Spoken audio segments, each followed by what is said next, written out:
To start with, we're going to open a new copy of Connected Components Workbench. So let's click New, and we'll just call this our HMI Start, Create.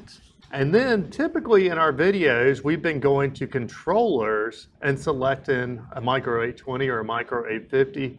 Well, we haven't talked about the fact that you can actually select drives, such as the Kinetics and the PowerFlexes. There's also some smart motor starters out there that you can use with the connected components. Safety, such as the CR30 that we're going to do some videos on. And finally, we have graphics terminals. And we're going to be using the PanelView 800. And we have a 7-inch screen. Now, you can actually have multiple devices over here on your left pane. So I'm going to pop back over to our completed program that we're working towards. And you see on the left side, we have our PanelView 800. But if we scroll up, there's the Micro 820 PLC right here. And if we scroll down, there is our PowerFlex 525 drive. So we have all of our programming aspects of this system in this one software, which is really neat. So let's go back over here, and we're going to select the 2711R-T7T. So select and add to project, and go ahead and click on it. And first it's going to ask you whether you want to do landscape or portrait. So you could actually flip one of these and have it so that it is tall. I have never seen an application where that's useful. I have seen it done, but even when I looked at it, it didn't seem that useful. But know that you have that option. And then the first thing we need to configure is our communications. And we probably should spend maybe a whole video kind of playing with different communications. But in our case for this video, we're going to be using Ethernet. And our PLC is set for 192.168.1.10. Our drive is 192.168.1.12. And our HMI is 192.168.1.11. So over here on our protocol, let's just click. So we have the Allen Bradley CIP protocol over serial. We have DF1, which is kind of like for your Micrologics and your old SLCs. You have DH485, which also could be used, say, like a SLC 503 top port one, the one that's an RJ45. And we have several Modbus, and we are going to do some Modbus videos soon, and we will be using the HMI in those. And then down here, we have Ethernet drivers as well. So we have the Allen Bradley CIP. We have one specifically for the Compact Logics. We have the Micrologics and the ENI module, one for the SLC 500 and the PLC 5, and then we have a Modbus driver, which we'll hit also. But in this case, we are going to do Allen Bradley CIP, and then it actually defaults to the Micro 800 at that point. So we're going to put an IP address of 192.168.1.10 because that's the IP address assigned to our Micro 820. Now, if you're using one of the Compact Logics, because honestly, I'm not sure yet whether I'm going to do a separate video for the Compact Logics or whether I can cover both of these in one. But if you had a Compact Logics PLC, there is something you need to know is let's go back up here and select Compact Logics. And it's going to warn us that, you might mess some stuff up when you're doing this. And then it comes up with the 5370. Well, same on our Compact Logics trainer, the PLC is 192.168.1.10. So 192.168.1.10. But there's a little more to it with the Compact Logics, and it mainly has to do with the control logics. In fact, let's go back there. Let's make sure we understand this. So on the control logics processor, 192.168.1.10, or actually in this case, this one's 17, but mainly over Ethernet, that just gets you to this module. It doesn't tell it to go to this processor because in the case of the control logics, your processor can actually be anywhere and you could have multiple processors in the same rack. So after our IP address, first we're going to put a 1 in, and 1 tells it go out the back port, which is the back plane, and then we're going to go to 0, which is going to tell it to come back up here. So 192.168.1.10, comma 1, comma 0 will tell it go to this processor. Now in the Compact Logic's case, it doesn't actually have that variability of where the processor is, since it's a fixed PLC that you just can put expansion modules on the side of, but you still do have to do that formatting. So at the end of this, if it was our Compact Logics, we would put comma 1, comma 0, and that would get us communicating with our Compact Logic's PLC. Now in this case, I'm going to switch back to our CIP driver, and we're just going to put in 192.168.1.10. And we're done. So that configures our communications so that the HMI can talk to our Micro 820. Now, the next thing we need to do is we need to configure a tag, and that is done on the left pane where it says tags. And we're just going to click add tag, and we're going to call this tag start PB, because it's going to be a start push button. And the data type is going to be bool. And then we're going to need an address. Now later I'm going to show you how you can actually configure a path so that you could pull the tags off the controller. But first I want to make sure that we understand enough that we could make the tags if it was an HMI that didn't have that capability, or if we were interfacing with a PLC that didn't have that compatibility to let you do that.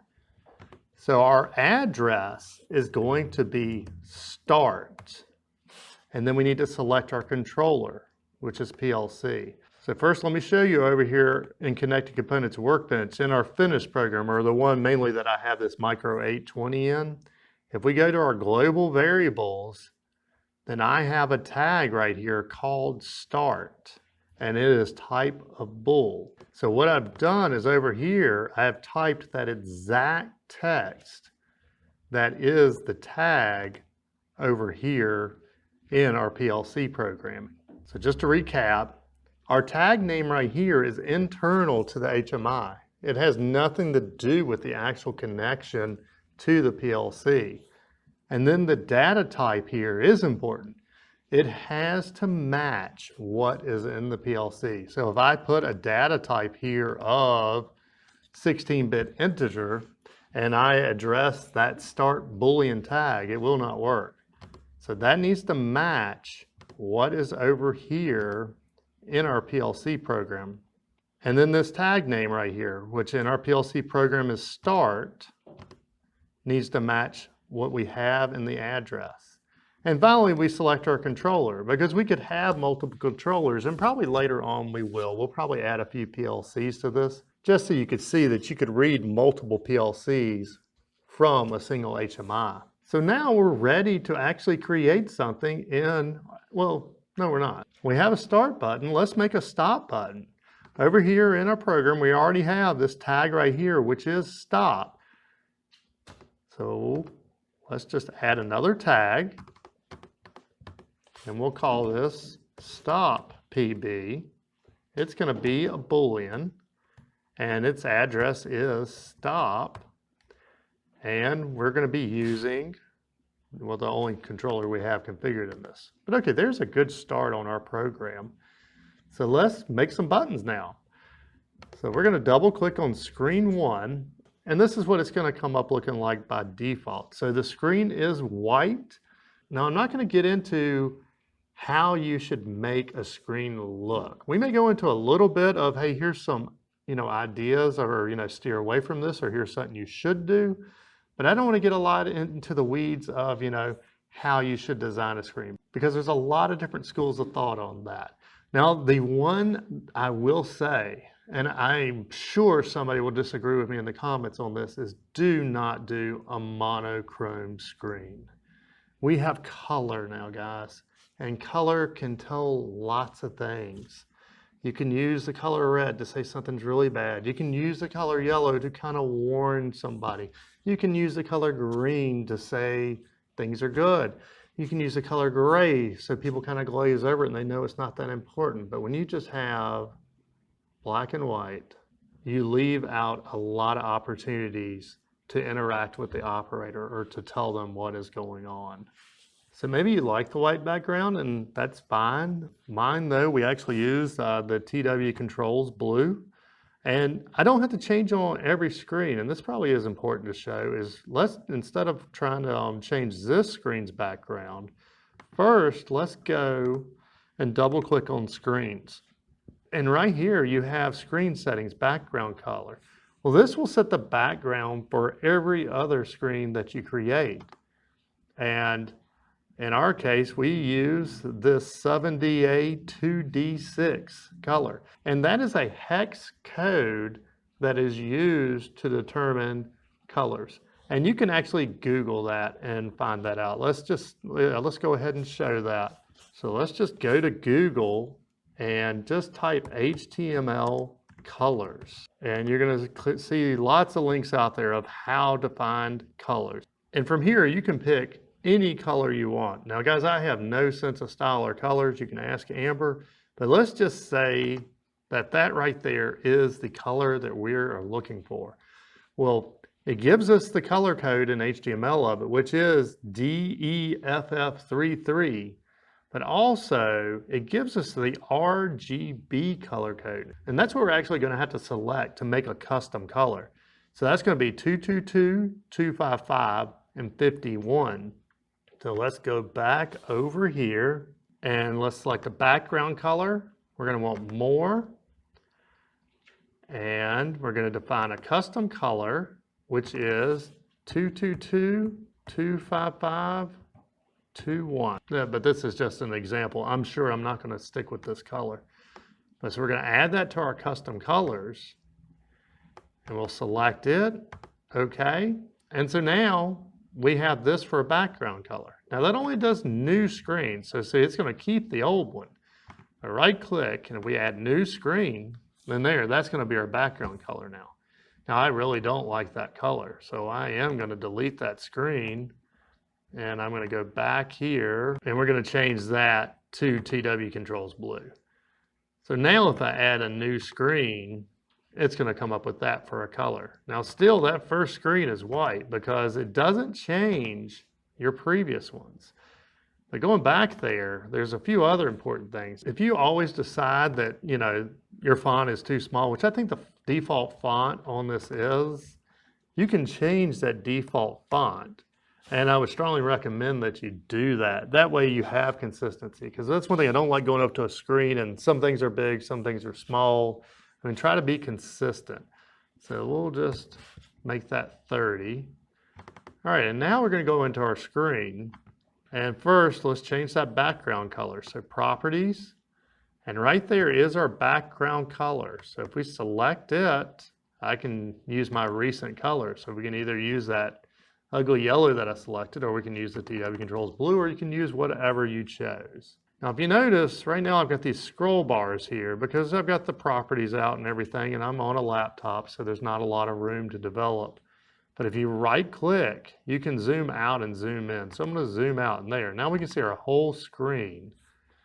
And in addition to our properties here, we have our toolbox, and this is going to include everything that you need. Now, if you do not see this toolbox, in fact, I'm going to make a separate video on this because it's stumped me several times, is if you go online, in fact, let me see if I can quickly do this. I don't know if I have. Yeah, we should be able to do this. So I am going to connect. Well, first, let's go to one of our screens and toolbox, and we see it's there. Now let's go up to our Micro 820 and let's connect to it. So now you see it says connected up here, and if we go into our Micro 820, then we can see our ladder monitoring just as normal. But if we go down here to our Panel View 800, even though we're not actually connected to it, because you don't connect to it, you just download and upload. If I go to my screen, there is no toolbox over here now. So if all of a sudden you're looking and you're like, my toolbox has disappeared, check to see if you're connected. Now, here's the other part, and here's why I think this probably deserves its own video, is all this is grayed out up here. So when you're looking around, there's nothing to tell you that. But if we go back over to our Micro 820, And now it's going to show that we're connected. And we disconnect. Then we can go right back over to our screen and our toolbox is there again. So that is one thing to watch out for, because that will stump you. Okay, but so we have our toolbox, everything looks good, and we are going to drag a momentary push button over here. And you have some properties over here on the right, and we'll get to them in a second, but let's get this thing looking nice first. So double click on it. You can change your background, your font, the text, everything on whether it has a 1 or a 0 in it. In my case, I'm going to make the start a lime green, whether it's pressed or not pressed. So we're going to click both of those. And you also have your error state. You'll see there's one state down here that has nothing. Now, honestly, I do usually keep this a little different than the other states. That way, if there is something wrong, it's really obvious. But all right, so our caption text is going to be start. And on the other one, it's going to be start. But yeah, we could change the color. In fact, we probably will come back and change the color as soon as we look at it. We can make them bold or italic depending on what's going on. You know, you can change your center. So there's a lot you can do with the states. And okay, right away, that is difficult to read. That white against that lime green is not very clear. So what we're going to do is we're going to go to our caption text color, which right now is white. Let's just go for black for now.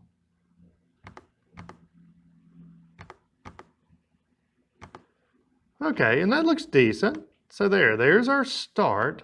Now we haven't actually mapped that to anything. So even though this text says start, that does not map it to any tag, even though we have a tag in here named start. That is done over here on the right pane, the properties. You see here we have a right tag. And so for our right tag, if we click the drop down, we have some default ones, and we'll do some videos on those later. But these are things that are built into the HMI, such as time, email configuration, you know, various things. But at the top, we've got our tags we created, and we're going to use the start PB. Okay, so now let's highlight that button that we just made, and let's copy, or I'm Control C, and let's paste, or Control V. That's going to give me a second copy of that. And so on this one, I'm going to make my stop red. And we'll change our text to stop, stop. Okay. So that one now looks, yeah, so we got a nice start, stop. Now we do need to change our tag on this one because right now it's the start PB. We want it to be the stop PB. And now we're ready to download this program. So to download, you'll notice that this bar up here is grayed out because this actually is only for the PLC. To download it, we're going to right click the screen, the root of the screen here, and we're going to download.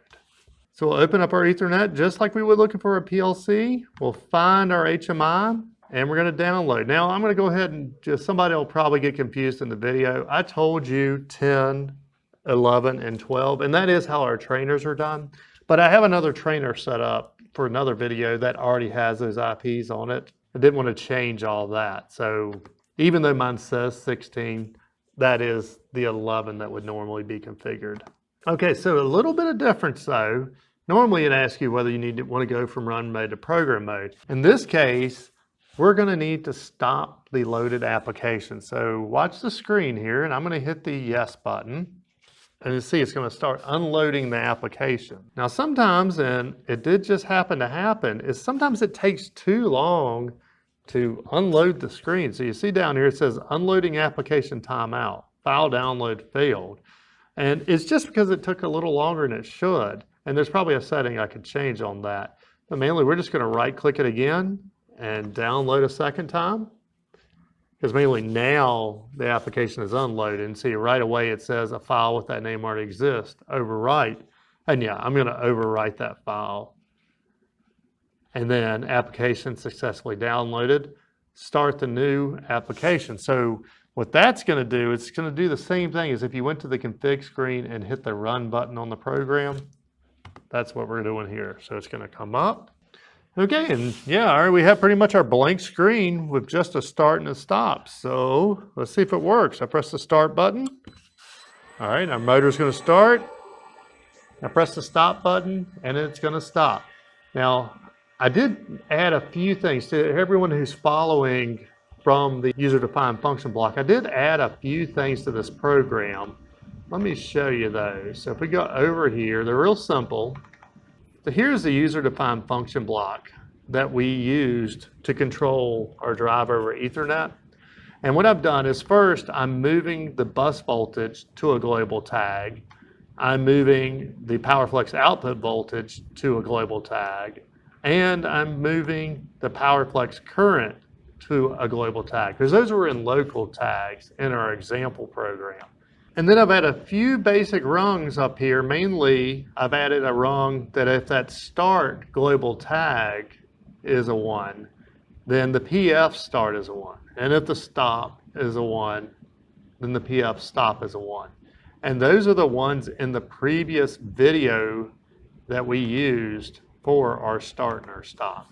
So that's a few things I did just to make that part work. So that'd be a good exercise to play with too. I don't think I made this part really clear in the video, so I wanted to clarify a few things. In our program where we made the user-defined function block for controlling the PowerFlex drive, our variables that we used here were all local tags. Now, I kind of blew over this because I actually want to make a video just on when should you use your local tags and when should you use global tags as far as the HMI. But I want to get a few other people's opinions on it. But in our user-defined function block video, all of our tags, if I open up my local tags, here are all those tags that we used. So our HMI, it's easier to read global tags. And so what I did is I created global tags for certain ones, mainly the start, the stop. Those are the two we're using in this video. Then we also did the speed command, the actual speed. We made an increase and a decrease button, which we're going to use in a future video, and then bus voltage, and motor amps. And these are the ones that we're actually going to read from the HMI. So then over in our ladder program, what I did is first the start global tag, I just made it whenever it is on, then the PowerFlex start bit is going to be on. Same with the stop. Whenever the global stop is on, then the PowerFlex stop will be on. And we'll talk about this one in a later video. This is going to be an increase, decrease of the speed, and then some scaling. But yeah, I don't think that was really clear. But mainly, we're creating the global tags that we're reading, but I didn't want to go through a lot of changes to your user-defined function block. So we're going to add a few rungs of code along the way just to deal with that conversion from the global to the local and local to global. Mainly for this video, we need these two rungs of code right here. What I have is 6 and 7. I think that's a good place to stop for this video. That gets through configuring our communications, configuring our basic bit or Boolean tags, and getting a button on a screen to start and stop something or to do whatever with. So I think in the next video, we will tackle analog. We'll map the drive speed. We had a display of it. And we also had a little gauge there that ran up and down. So we'll do that. We'll make it where you can change the drive speed from the HMI.